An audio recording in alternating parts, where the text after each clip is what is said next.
በስመ አብ ወወልድ ወመንፈስ ቅዱስ አሐዱ አምላክ አሜን። ሐምሌ 30 ቀን የሚከበሩ የቅዱሳን በዓላት። መሐሪ እግዚአብሔር ኃጢአታችሁ በዛ ሰውነታችሁ ከፋ ሳይል በአባታዊ ርኅራኄው ጠብቆ ይኸው ወርኃ ሐምሌን በሰላም አስፈጸመን። አይመስለንም እንጂ በእነዚህ 30 ቀናት ሚሊዮኖች አንቀላፍተዋል፣ ሚሊዮኖች በደዌ ዳኝነት ተይዘዋል፣ በርካቶች ከሃይማኖታቸው ወጥተዋል። ታዲያ እኛ ይህ ሁሉ ያልደረሰብን በጎ ስለሆን አይደለም፣ ይልቁኑ ቸርነቱ በእኛ ላይ ስለበዛ ብቻ ነው እንጂ። አሁንም በሰላም ከአዲሱ ዘመን እንዲያደርሰን ልንማጸነው ይገባል። በዚህች ዕለት ደግሞ እነዚህን ቅዱሳን እናከብራለን። ቅዱስ እንድርያስ ሐዋርያ። ቅዱሱ ሐዋርያ ተወልዶ ያደገው በቤተ ሳይዳ አካባቢ ሲሆን የሊቀ ሐዋርያት ቅዱስ ጴጥሮስ ትንሽ ወንድም ነው። አባቱም ዮና ይባላል። ገና ከልጅነቱ ጀምሮ ዓሣ ማጥመድን ከትልቅ ወንድሙ ተምሯል። እድሜው ከፍ ባለ ጊዜ ኦሪትን ተምሮ የመጥምቁ ቅዱስ ዮሐንስ ደቀ መዝሙር ሆኗል። ከእሱም እያገለገለ ለ6 ወራት ተምሯል። በወቅቱ ከወንጌላዊው ወልደ ዘብዴዎስ ዮሐንስ ጋር ቅርብ ባልንጀራም ነበር። ጌታችን ኢየሱስ ክርስቶስ በተጠመቀ ጊዜ ያን ድንቅ ምስጢር ሥላሴ ከተመለከቱት አንዱ ነው። ጌታ ከጾም ከገዳመ ቆሮንቶስ በተመለሰ ጊዜ እንድርያስ መንፈስ ቅዱስ አነሳስቶት ተከትሎታል። ነዋ በግዑ ለእግዚአብሔር ዘያትት ኃጢአተ ዓለም፣ የዓለምን ኃጢአት የሚያስወግድ የእግዚአብሔር በግ እነሆ ማለቱን ሰምቶ ቅዱስ እንድርያስ ጌታን ተከተለ። በዚህም የመጀመሪያው የክርስቶስ ደቀ መዝሙር ለመባል በቃ። የዮሐንስ ወንጌል ምዕራፍ 1 ቁጥር 47። ሊቁ ማር ገላውዴዎስም እመቤታችንን ሲያመሰግናት ለሐዋርያ እንድርያስ ቀዳማዊ ማርያም ሃይማኖቱ፣ ለመጀመሪያ ሐዋርያ ለእንድርያስ ሃይማኖቱ ማርያም አንቺ ነሽ ብሏል። መልክዓ ስዕል።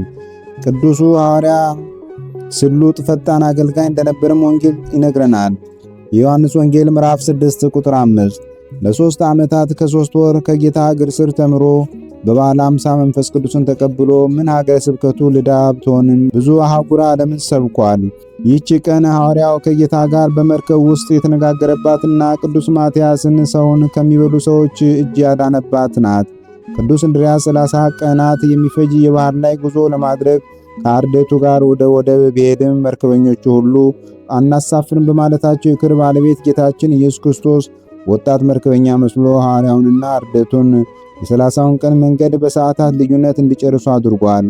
ቅዱስ እንድርያስም ፍጡር እንዲሁ ሰው መስሎት ለጌታችን ስለ ጌታችን ሰብኮለታል፣ መርቆታልም። መርከበኛው ጌታችን መሆኑን ሲያውቅ ደንግጦ አልቅሷል።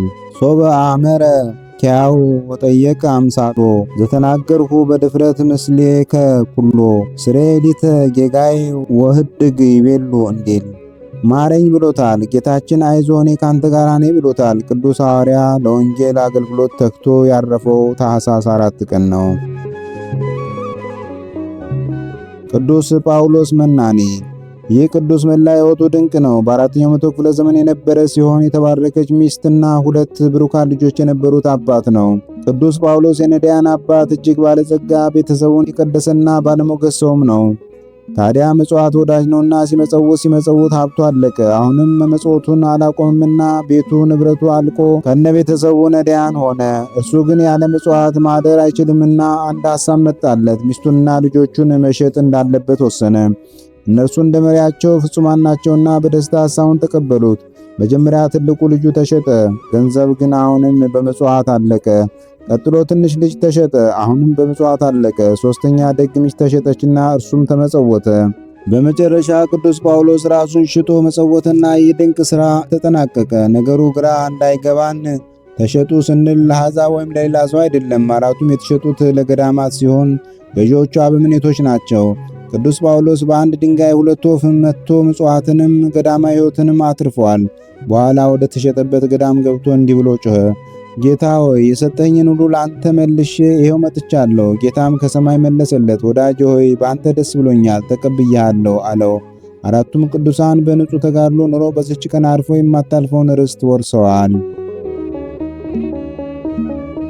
ቅዱስ ሱሪያል ሊቀ መላእክት። ከታላላቅ ሊቃናት አንዱ የሆነው ቅዱስ ሱሪያል ክብሩ ብዙ ቢሆንም ብዙ ምዕመናን አያውቁትም። የመላእክት ማዕረግ ሲነገር ሚካኤል፣ ገብርኤል፣ ሩፋኤል ብሎ ቀጥሎ የሚመጣው ሱሪያል ነው። በሦስቱ ሰማያት ካሉ 9ኙ ዓለመ መላእክት የአንዱ የሥልጣናት መሪ አለቃ ነው። መልአኩ እጅግ ሩሩና ተራዳይ ነውና አንዘንጋው። ለኖህ መርከብን ያሰራው ከጥፋቷም ያዳነው ይህ ቅዱስ መልአክ ነው። በገድለ ሰማዕታት ላይ እንደተጠቀሰው የሰማዕታት ረዳት አዳኝም ነው። ቅዱስ ሱሪያል በሌላ ስሙ እስራኤልዩ ይባላል። የእስራኤል ረዳት እንደማለት። ዛሬ ደግሞ የሊቀ መልአኩ ቅዳሴ ቤቱ ነው። ቅዱሳን መርቆሬዎስና ኤፍሬም። እነዚህ ወጣቶች በአራተኛው መቶ ክፍለ ዘመን የነበሩ ሲሆን ከተወለዱባት ገሊላ ወደ ግብፅ ገዳመ አስቄጥስ በምናኔ መጥተዋል። ለ20 ዓመታትም በክህነት አገልግሎት በተጋድሎ ኖረዋል።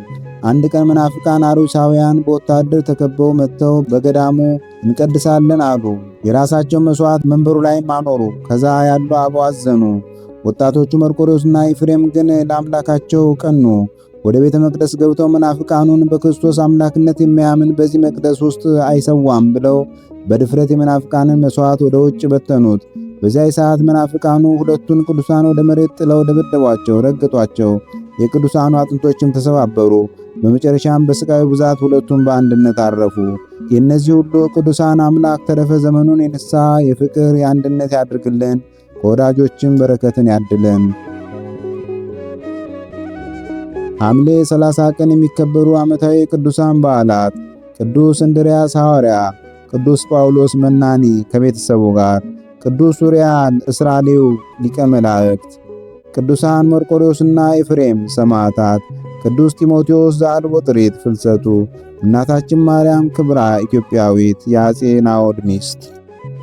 በዚህ ዕለት የሚከበሩ ወርሃዊ ቅዱሳን በዓላት፦ ቅዱስ ማርቆስ ዘአንበሳ ሐዋርያ፣ ቅዱስ ጎርጎርዮስ ነባቢ መለኮት፣ ቅድስት ሶፊያ ሰማዕት፣ ቅዱስ ዮሐንስ መጥምቅ መለኮት፣ አባ ሳሉሲ ክቡር፣ ቅድስት ኦርኒ ሰማዕት። ቅዱሳኑን የሚመለከት ከመጽሐፍ ቅዱስ የተወሰደ ጥቅስ የዮሐንስ ወንጌል ምዕራፍ 1 ቁጥር 47። ሁለቱም ደቀ መዛሙርት ሲናገር ሰምተው ጌታ ኢየሱስን ተከተሉት። ጌታ ኢየሱስም ዘወር ብሎ ሲከተሉትም አይቶ ምን ትፈልጋላችሁ አላቸው። እነርሱም ረቢ ወዴት ትኖራለህ አሉት። ትርጓሜውም መምህር ሆይ ማለት ነው። መጥታችሁ እዩ አላቸው። መጥተው የሚኖርበትን አዩ። በዚያም ቀን በእርሱ ዘንድ ዋሉ። 10 ሰዓት ያህል ነበረ። ከዮሐንስ ዘንድ ሰምተው ከተከተሉት ከሁለቱ አንዱ የስምዖን ጴጥሮስ ወንድም እንድርያስ ነበረ። ሁለተኛይቱ የሐዋርያው ጴጥሮስ መልእክት ምዕራፍ 9 ቁጥር 7። እግዚአብሔር በደስታ የሚሰጠውን ይወዳልና እያንዳንዱ በልቡ እንዳሰበ ይስጥ፣ በሐዘን ወይም በግድ አይደለም። በተነ፣ ለምስኪኖች ሰጠ፣ ጽድቁ ለዘላለም ይኖራል ተብሎ እንደተጻፈ።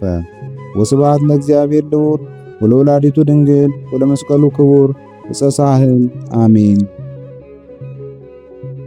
ዘአቅረብኩ አላፍ ቅዱሳንን አዘክሬ ምስጋናን አቀረብሁልህ። እኒህ ቅዱሳን ዘወትር አንተን ያገለገሉ ናቸው።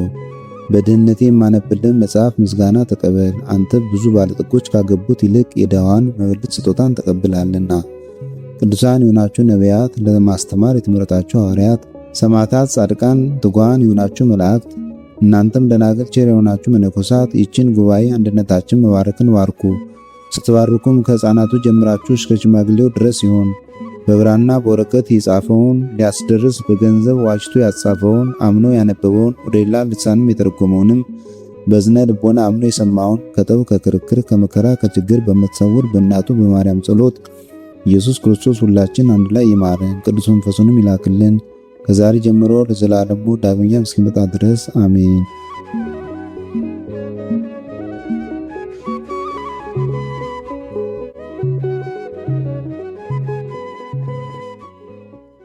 ነቢያት ወሐዋርያት ጻድቃን ወሰማዕት ደናግል ወመነኮሳት አይሩግ ወሕፃናት ገዳማውያን ወሊቃውንት ሰአሉ ለነ ኩልክሙ ቅድመ መንበሩ ለጸባኦት